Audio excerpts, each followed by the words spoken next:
하나님 아버지, 오늘도 저희들에게 거룩하신 하나님을 바라보며 하나님과 얼굴을 대면하고 예배를 드릴 수 있는 영광을 허락해 주심을 감사를 드립니다.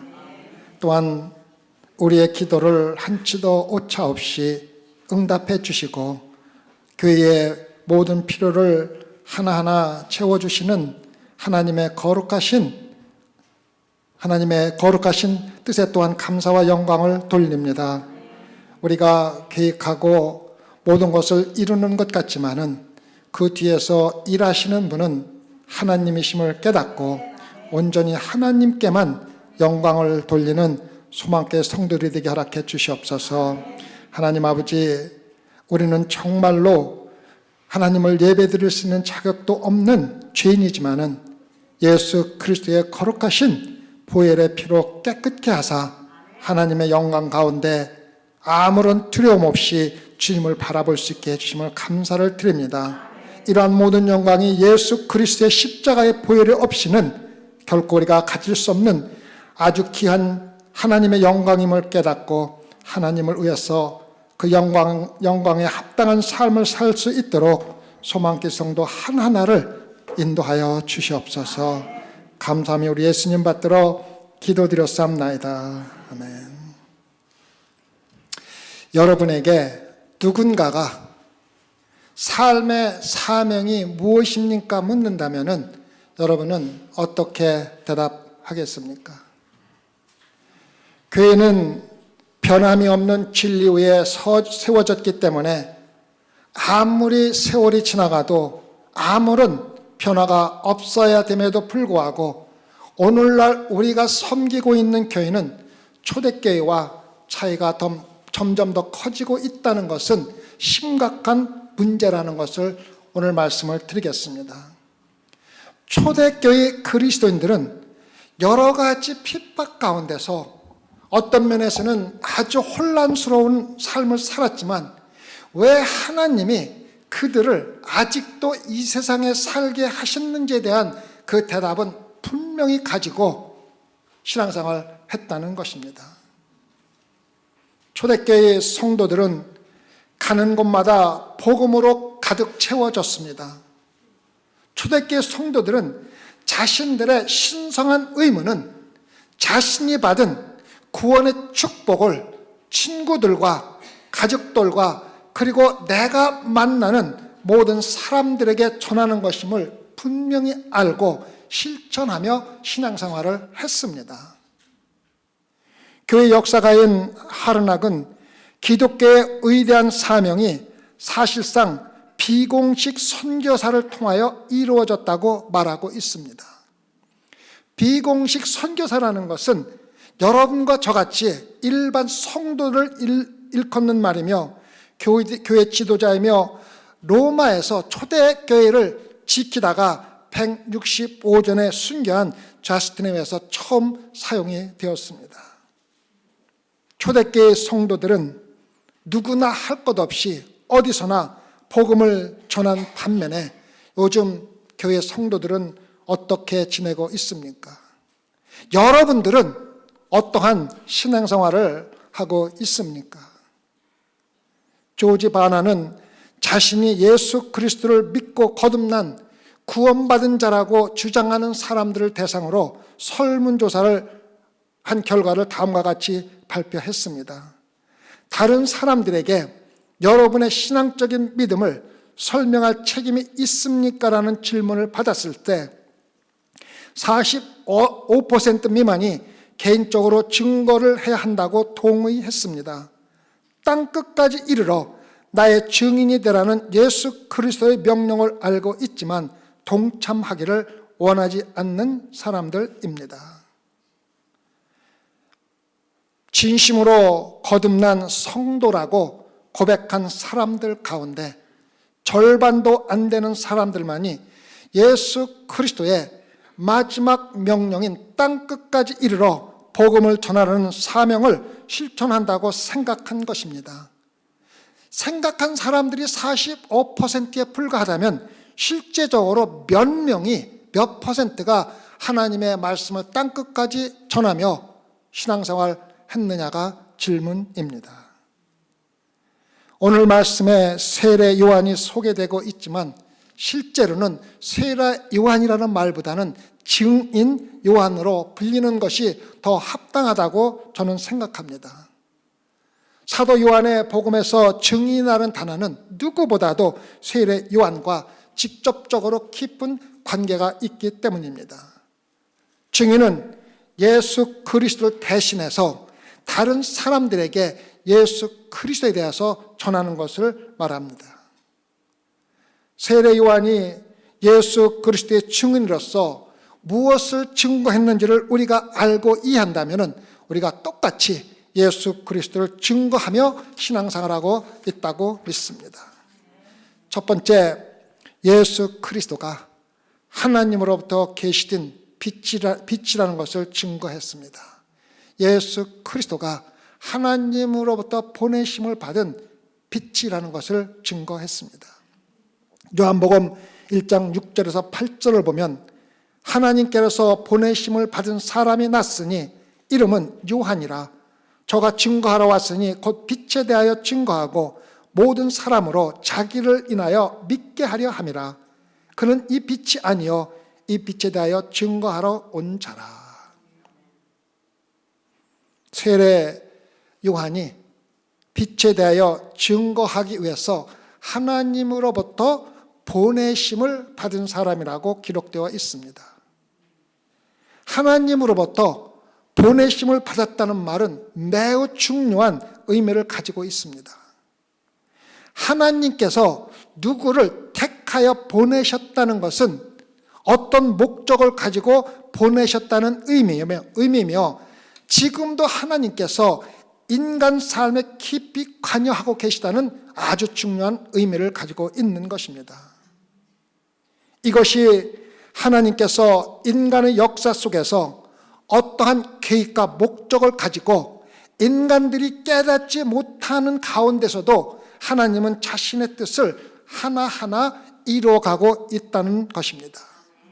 그리고 하나님의 마지막 목적은 자신을 믿고 따르는 성도들을 위해서 새 하늘과 새 땅을 세우시는 것이며 여러분과 제가 이 목적을 위해 부름을 받고 소망교회에 소속이 되어 있다는 것입니다.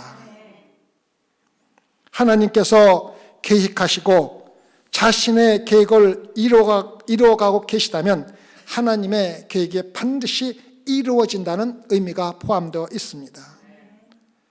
여러분과 제가 하나님의 일을 할 때 우리는 그 사명을 위하여 하나님으로부터 보내심을 받은 것이며 하나님께서 이루어 나가고 있는 하나님의 사역에 우리가 동참을 하고 있다는 영광스러운 자리를 차지하고 있다는 것입니다. 세례 요한이 이 땅에 보내심을 받은 것처럼 우리 성도들은 이 땅에 그냥 태어난 것이 아니라 어떠한 사명을 위해서 보내심을 받았다고 생각하면서 믿고 신앙생활을 하는 것과 그냥 아무 의무 없이 교회에 왔다 갔다 하는 것은 전혀 다르다는 것입니다. 여러분과 저는 이 세상에 우연히 태어난 것이 아니라 하나님께서 어떠한 목적을 가지고 이 세상에 보내신 것이며 그 보내신 뜻을 이루는데 여러분과 저는 반드시 사용되어야 한다는 것입니다.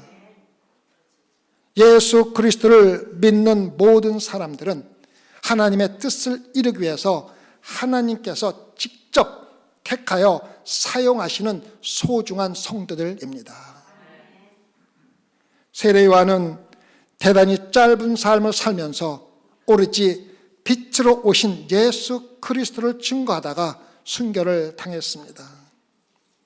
예수 그리스도의 길을 미리 준비하는 것이 세례 요한이 이 세상에 보내진 목적이며 보내진 목적을 이루다가 자기의 목숨을 아낌없이 그 사명을 감당하는 데 들였다는 것입니다. 성도 여러분, 보내심을 받은 우리 성도들의 삶의 목적은 세례 요한처럼 빛을 받은 자로서 어두운 세상의 빛을 증거하며 살아가야 합니다. 주님께서는 모든 성도들에게 너희가 땅끝까지 이르러 내 증인이더라고 말씀하셨습니다. 세례 요한만 증인이 되는 것이 아니라 여러분과 저가 반드시 증인이 되어야 한다는 것을 우리에게 이야기해 주고 있습니다. 여러분과 저는 비공식 선교사이며 우리 성도들은 세례 요한처럼 증인의 삶, 증거의 삶을 살아야 합니다. 그 삶을 위해 여러분과 제가 이 땅에 보내심을 받은 것입니다. 택함을 받은 것입니다. 이 삶의 이것이 삶의 사명이 무엇입니까? 라고 설교 시작에 질문했던 대답이 되는 것입니다. 보냄을 받은 여러분과 저에게 이 세상에서 우리에게 주어진 모든 것들은 세상에 예수 그리스도의 빛을 비추는데 사용하라고 준 도구에 불과합니다. 우리에게 주어진 모든 것들은 하나님을 증거하는 도구로 주어지는 것들에 불과하다는 것입니다. 여러분과 제가 가지고 있는 물질이나 학문이나 지식이나 재능이나 어떠한 것이라도, 심지어는 우리의 육체적인 질병이나 가난함도 심지어 예수 그리스도의 빛을 비추는데 필요한 도구이기 때문에 여러분과 저에게 주었고, 반드시 예수 그리스도의 빛을 비추는데 사용해야 한다는 것입니다. 예수님은 오로지 하나님의 뜻만을 행하며 살으신 모범을 우리에게 보여주고 가셨습니다. 심지어는 십자가의 죽음조차도 하나님의 뜻을 이루기 위해서 마다하지 않으시고 감당하신 것입니다. 그리고 예수님의 십자가의 죽음으로 인하여 우리를 구원하시고자 하는 하나님의 뜻을 온전히 이루신 것을 기억해야 합니다. 요한복음 4장 34절에 예수께서 이르시되 나의 양식은 나를 보내신 이의 뜻을 행하며 그 일을 온전히 이루는 이것이니라. 나를 보내신 이의 뜻을 행하며 그 일을 온전히 이루시는 것이 예수 그리스도의 삶이었으며 여러분과 저의 삶이 되어야 합니다. 여러분과 저는 보내심을 받은 것이며 보내신 이의 뜻을 행하며 그의 일을 온전히 이루는 것이 우리 삶의 양식이 되어야 한다는 것을 다시 한번 상기시켜주고 있습니다. 세례 요한처럼 빛이 아니여 빛에 대하여 증거하러 온 자로 살아야 합니다. 우리 성도들은 삶 가운데 내 자신의 영광이 조금이라도 나타나지 않고 오로지 하나님의 영광만 드러나야 합니다. 예수 그리스도의 영광만 드러나야 합니다. 예수님이 공생애를 시작하셨을 때 많은 제자들이 요한을 따르고 있었고, 요한은 이미 많은 유대인들의 존경을 받고 있던 유명한 사람이었습니다. 하지만 요한은 자신을 가리켜 나는 그의 신들매를 풀기도 감당치 못하겠노라 선포한 것을 알 수가 있지 않습니까? 이것이 우리 성도들의 하나님을 향한 자세야 한다는 것입니다. 나는 예수 그리스도의 신들매 풀기도 감당치 못하겠노라. 교회에서 아무리 많은 일을 한다고 할지라도, 아무리 중요한 일을 한다고 할지라도 내가 드러나지 않고 하나님의 영광만이 드러나는 삶을 사는 것이 성도들의 삶입니다. 우리는 이것을 전적인 겸손이라고 합니다. 그래서 제가 성도 여러분에게 묻고 싶은 질문은, 여러분은 하나님께서 보내심을 받은 자로서 자신에게 주어진 역할에 만족하며 충성을 다하는 성도로 살아가고 있습니까? 아니면 주어진 자리에서 충성하지 못하고 더 높아지고 또 하나님과 똑같아지려는 자기의 욕심을 따라 살다가 이 세상에 죄를 처음 들여온 아담과 같은 삶을 살고 있습니까? 아담은 모든 만물이 자신을 위해서 창조되었고 자신에게 주어졌지만 하나님과 같아지려는 자신의 영광을 추구하다가 죄를 이 세상에 들여왔습니다. 세례 요한이 하나님께 지음받은 자신의 자리에 만족하며 예수 그리스도의 영광을 드러내는 삶을 살다가 끝까지 하나님을 위해서 순교를 한 것 같이 자신에게 주어진 역할에 만족하다가 하나님의 사명을 감당하는 데 충성을 다하는 손망께 성도가 되기를 진심으로 기도를 드립니다. 요한 1장 9절은 요한이 증거하는 것은 예수님이 참빛임을 다시 한번 강조하고 있습니다. 참빛. 참빛, 곧 세상에 와서 각 사람에게 비추는 빛이 있었나니. 우리가 여기서 잘 알아야 될 것은 여기서 참으로 번역된 원래 단어는 거짓이 아니라 진실이라는 의미에서 사용된 단어가 아니라 가짜가 아니라 진품이라는 의미의 단어입니다.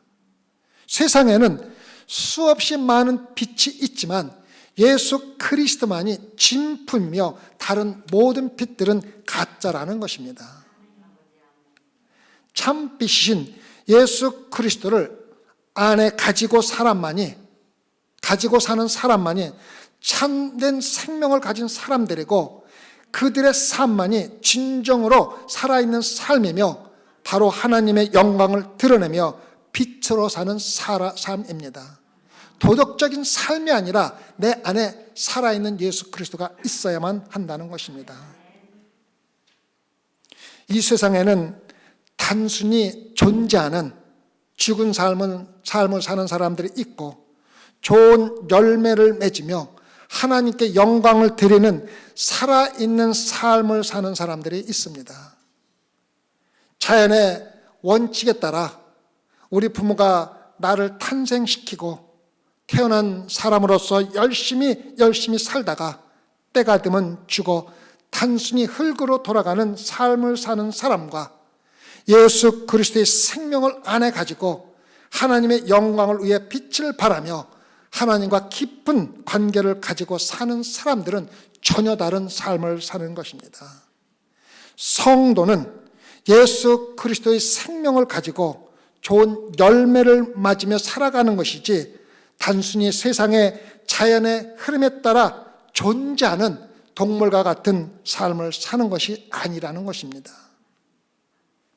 예수 그리스도는 진정한 빛이시며 세상의 빛처럼 보이는 다른 모든 빛은 가짜입니다. 많은 그리스도인들이 번창이라는 가짜 빛을 추구하며 살아갑니다. 번창하고 번영하는 것, 돈을 많이 벌고 새 차를 사고 세계 일주 여행하는 삶이 만족을 가져 줄 것이라는 세상적인 영광의 빛이 가짜라는 것을 모르고 따라간다는 것입니다. 가장 번창한 최고의 시대에 사는 것은 실제로 치료할 수 없는 가장 불안한 시대를 살고 있는 것입니다. 요한은 우리에게 진정한 하나님의 빛이 번영이라는 가짜 빛을 치료해주는 참된 빛이라고 여러분과 저에게 소개를 하고 있는 것입니다. 예수님이 빛으로 세상에 오셨을 때 이 세상은 어떻게 반응을 했습니까? 첫 번째 반응은 세상이 빛을 알지 못하는 것입니다. 요한복음 1장 10절에 그가 세상에 계셨으며 세상은 그로 말미암아 지은 바 되었을 때 세상이 그를 알지 못하였고, 말씀 그대로 세상은 창조주를 알아보지 못했다는 것입니다. 알아보지 못한 이유가 고린도후서 4장 3절과 4절에 기록되어 있습니다. 고린도후서 4장 3절과 4절을 보면 만일 우리 복음이 가리웠으면 망하는 자들에게 가리운 것이라 그 중에 이 세상 신이 믿지 않은 자들의 마음을 혼미케 하여 그리스도의 영광의 복음의 광채가 비치지 못하게 함이니 그리스도는 하나님의 형상이니라. 빛으로 오신 예수 그리스도를 알지 못하는 사람들은 세상 신들이 그들의 마음을 혼미케 하며 하나님의 광채를 가리워 보지 못한다는 무서운 진리를 여러분과 저에게 알려주고 있습니다. 마음을 혼미케 하는 신은 우리가 가지고 있는 부정적인 생각이 될 수 있고, 물질적인 욕심이 될 수 있고, 세상적인 출세가 될 수 있고, 자만함이 될 수 있고, 질투, 심지어는 거짓 종교 모두가 우리를 혼미케 하는 거짓신이 될 수가 있습니다. 그것이 무엇이든 복음의 진정한 진리에 눈을 멀게 하고 있으며, 그러한 것을 버리고 영적인 눈을 떠야 예수 그리스도가 참빛이라는 것을 볼 수가 있다는 것입니다. 두 번째 반응은 빛이 거부되었다는 것입니다. 요한복음 1장 11절에 자기 땅에 오매 자기 백성이 영접하지 아니하였으나, 예수님이 자기 백성인 유대인에게 오셨는데 그들은 구세주인 예수님을 거부했고 심지어는 그를 십자가에 못 박았다는 것입니다. 지금도 예수 그리스도를 믿는다는 이유로 여러분과 저는 많은 친구, 가족, 동료들로부터 거절을 당하고 또 핍박을 받는 고통을 느낄 때가 많이 있을 것입니다. 사람들은 여러분과 예수 그리스도의 관계 때문에 실질적으로 여러분과의 거리를 두려고 노력을 하고 있다는 것입니다. 그러나 우리에게 소망은 예수 그리스도는 모든 것을 알고 계시며 우리가 실제로 예수 그리스도의 고난에 참여하는 영광스러운 자리에 있다는 것을 마음속에 새겨두라는 것입니다. 세 번째 반응은 빛이 받아졌다는 것입니다. 요한복음 1장 12절과 13절을 보면 영접하는 자, 곧 그 이름을 믿는 자들에게는 하나님의 자녀가 되는 권세를 주셨으니 이는 혈통으로나 육적으로나 사람의 뜻으로 나지 아니하고 오직 하나님께로서 난 자들이니라. 하나님에게는 손자가 없다는 말이 있습니다. 우리 부모가 그리스도인이라는 이유로 내가 구원을 받는 것이 아니라는 의미입니다. 혈통으로나 육정으로나 사람의 뜻으로 그리스도인이 되는 것은 아닙니다. 그 당시 유대인들은 아브라함의 후손이라는 혈통을 가진 자기들이 오직 구원을 받은 자들이라고 알고 있었습니다. 타락한 인간들이 예수 그리스도는 참빛을 보고 그 빛을 영접하는데 육체적인 혈연 관계는 아무런 도움이 없다는 것을 우리에게 알려주고 있습니다. 그러면 어떻게 하나님의 자녀가 됩니까? 영접하는 자, 곧 그 이름을 믿는 자들에게는 하나님의 자녀가 되는 권세를 주셨느니라. 예수 그리스도를 여러분의 개인적인 구세주와 주님으로 믿는 순간부터 영광스러운 하나님의 자녀가 되는 것입니다. 이 당시에 이스라엘에서 이름은 단순히 호칭을 하는 그 이상으로서 그 사람의 속성을 나타내는 것이었습니다. 그리고 그 예수 그리스도라는 이름은 예수님의 인격과 예수님의 성품과 예수님의 신성과 예수님이 구세주라는 그 직분 자체를 모두 이야기해주고 있는 것입니다. 그래서 우리가 예수님의 이름을 믿는다는 것은 하나님의 아들이며 구세주라는 예수님의 속성을 신뢰하는 것입니다. 그래서 예수님을 믿는다고 고백을 하기 전에 예수님의 모든 것을 먼저 알아야만 한다는 것입니다. 예수님이 누군지 알지 못하고 입으로만 예수의 이름을 고백하고 믿는다고 하는 것은 우리가 아무것도 모르고 믿는 미신과 조금도 다를 것이 없다는 것입니다. 그래서 여러분과 저는 먼저 예수님이 누구인지 알고 믿어야 세상적인 미신과 다른 참빛을 따라가는 신앙생활을 할 수가 있다는 것입니다. 계속해서 요한복음 1장 14절을 보면 말씀이 육신이 되어 우리 가운데 거하심에 우리가 그 영광을 보니 아버지의 독생자의 영광이여 은혜와 진리가 충만하더라. 예수 그리스도가 인간의 몸으로 이 세상에 내려오시기 전에는 하나님의 영광을 직접 보는 사람은 어떻게 됐습니까? 반드시 죽었습니다. 반드시 죽었습니다. 인간은 하나님의 영광을 직접 보고 살 수가 없었습니다. 그러나 인간의 몸으로 옷을 입고 오신 예수님은 우리 가운데 거하시는 신성한 하나님을 두려움 없이 직접 바라보고 더욱 사랑하고 기뻐하도록 만들어준 것이 예수 그리스도입니다.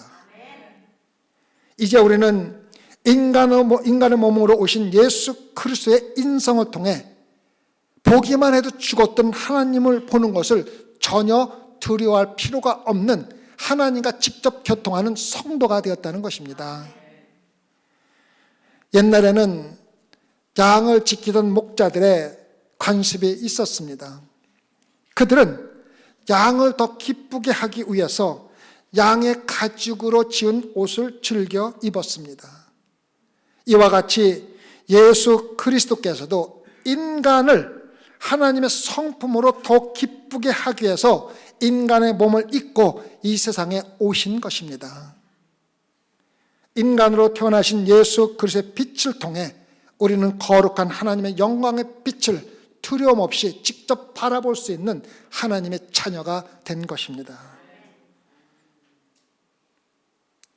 예수님은 우리와 똑같은 육신을 입고 이 땅에 오셔서 첫 번째 아담이 실패했던 모든 것을 다시 회복시켜 주었습니다. 아담은 하나님과 함께 걸으면서도 아무런 어려움이 없었는데 아담이 죄를 들여오고 나서는 우리는 하나님의 영광을 직접 볼 수가 없었습니다. 그렇게도 풍성했던 에덴 동산에서도 유혹을 이기지 못하고 선악과를 따먹었던 아담의 실패를 광야에서 40일을 금식하신 후에도 돌로 떡을 만들어 먹지 않으시고 끝까지 하나님의 말씀에 순종하심으로 그 모든 것을 회복시켜 주셨습니다. 자기 자신의 욕심을 위해 하나님의 말씀에 불순종했던 아담의 실패를 십자가에서 죽기까지 순종하심으로 여러분과 저에게 하나님을 바라볼 수 있는 모든 것을 회복시켜 주셨습니다. 타락한 인간을 구하기 위해 하나님이신 예수 그리스도께서 육신의 몸을 입고 죄로 인하여 저주를 받은 땅으로 오셔서 인간들의 모든 죄를 홀로 짊어지시고 완벽한 삶과 죽음, 삶뿐만 아니라 죽음을 통하여 우리에게 영원한 생명을 허락하여 주신 것입니다. 예수님은 말씀이 육신이 되신 은혜와 진리가 충만하신 하나님이십니다. 성도 여러분, 예수 그리스도의 은혜로 구원을 받은 여러분과 저는 어떻게 살아야 합니까? 어떻게 살아야 합니까? 예수님은 누구든지 나를 따르려거든 자기를 부인하고 자기 십자가를 지고 나를 따르라고 말씀하셨습니다. 우리의 죄를 사하여 주기 위해서 십자가에 돌아가신 예수 그리스도의 삶을 추구하며 살라고 말씀하신 것입니다. 예수님은 하나님으로서 찬란한 자신의 영광을 인간의 몸에 감추시고 말씀으로 오셔서 하나님을 우리에게 직접 설명해 주셨습니다. 하나님의 영광을 인간의 몸에 감추고 이 세상에 오신 예수 그리스도의 참 영광을 우리에게 보여주는 것이 바로 성경 말씀입니다. 지금 우리가 하나님의 영광을 볼 수 있고 경험할 수 있는 유일한 방법은 성경 말씀을 통해서입니다. 우리가 말씀을 통해서 하나님을 매일매일 알게 되고 말씀을 통해서 하나님의 위대하심과 하나님의 크심을 알게 되고 말씀 가운데 우리의 죄를 깨닫고 회개하고 말씀을 통해 하나님을 기쁘게 찬양할 수도 있는 것입니다. 그래서 성경을 알지 못하면서 내가 하나님의 영광을 보았다고 하는 사람들은 참 하나님의 영광을 본 것이 아닙니다. 하나님은 예수 그리스도에 대해 기록된 말씀을 통해 오늘도 계속해서 자신의 영광을 저와 여러분에게 나타내고 있다는 것입니다. 그러나 하나님의 은혜 밖에 있는 사람들은, 영적인 눈이 가려진 사람들은 그 영광을 볼 수가 없습니다. 그런 사람들은 결국 마지막 날에 하나님의 영광 앞에서 자신들의 죄를 깨닫고 마지막 심판을 받고 지옥에 갈 수밖에 없다는 것입니다. 소망교회 성도 여러분, 하나님의 영광을 경험한 성도들은 세례 요한처럼 하나님의 말씀을 따라 살면서 증인의 삶을 반드시 살아야 합니다. 반드시 살아야 합니다. 빛으로 오신 예수 그리스도를 증거하는 삶을 사는 것이 하나님의 영광을 경험했다고 고백한 사람들의, 성도들의 삶이 되어야 한다는 것입니다. 하나님의 영광을 경험한 성도들은 이 세상의 것들을 귀하게 여길 수가 없습니다. 하나님의 영광이 얼마나 귀한 것인지 그것을 경험한 사람들은 이 세상의 모든 것들이 쓰레기로밖에 볼 수가 없다는 것입니다. 다만 우리에게 주어진 이 세상의 것들은 하나님의 영광을 전하는 도구로 사용될 뿐입니다. 여러분이 하나님의 자녀라고 믿고 확신이 있다면 하나님의 자녀답게 살고 행동하라는 것입니다. 반드시 하나님의 자녀답게 살라는 것입니다. 런던에서 잘 차려입고 공원에서 산보를 하고 있던 어떤 멋진 신사에 대해서 들은 적이 있습니다.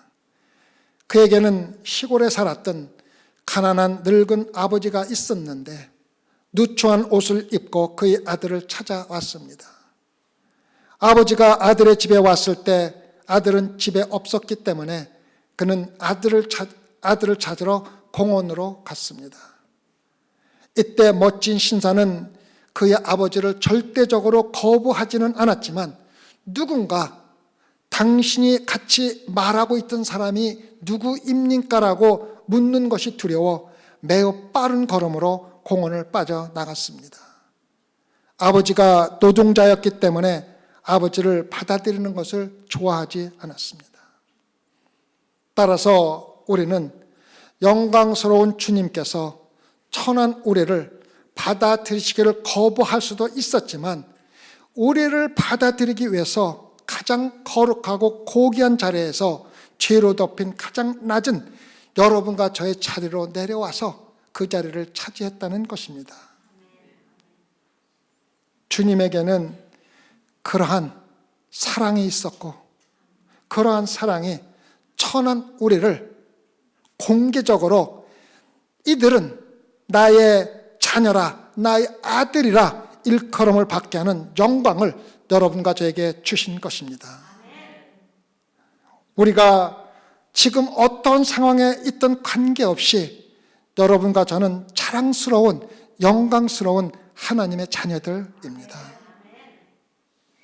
하나님의 자녀로서 귀한 예수 그리스도의 영광을 경험한 여러분과 저는 하나님의 말씀에 따라 살면서 빛으로 오신 예수 그리스도를 증거하는 삶을 사는 것이 마땅하지 않겠습니까? 기도하십시다. 멋지게 차려입은 신사가 아버지의 누추한 모습을 감추기 위해서 빨리 공원을 빠져나간 것과는 반대로 예수 그리스도는 그 영광스러운 하나님의 몸으로 가장 누추한 우리를 직접 만나고 내 아들이라고 선언하기 위해서 이 세상에 내려왔습니다. 그러한 예수님 하나님께 감사하는 마음 가질 수 있게 허락해 주시옵소서. 그리고 내가 입으로 하나님의 영광, 주 예수의 영광을 받아들였다고 하면서도 그 영광스러운 삶과는 전혀 관계없는 삶을 사는 성도들이 있다면 이 시간 회개하고 정말로 하나님의 영광에 합당한 삶을 살게 허락하여 주시옵소서. 그래서 소망교회 성도들 단 한 명도 예수 그리스도의 영광을 가리는 사람이 없도록 특별히 축복하여 주시옵소서. 감사하며 예수님 받들어 기도드렸사옵나이다.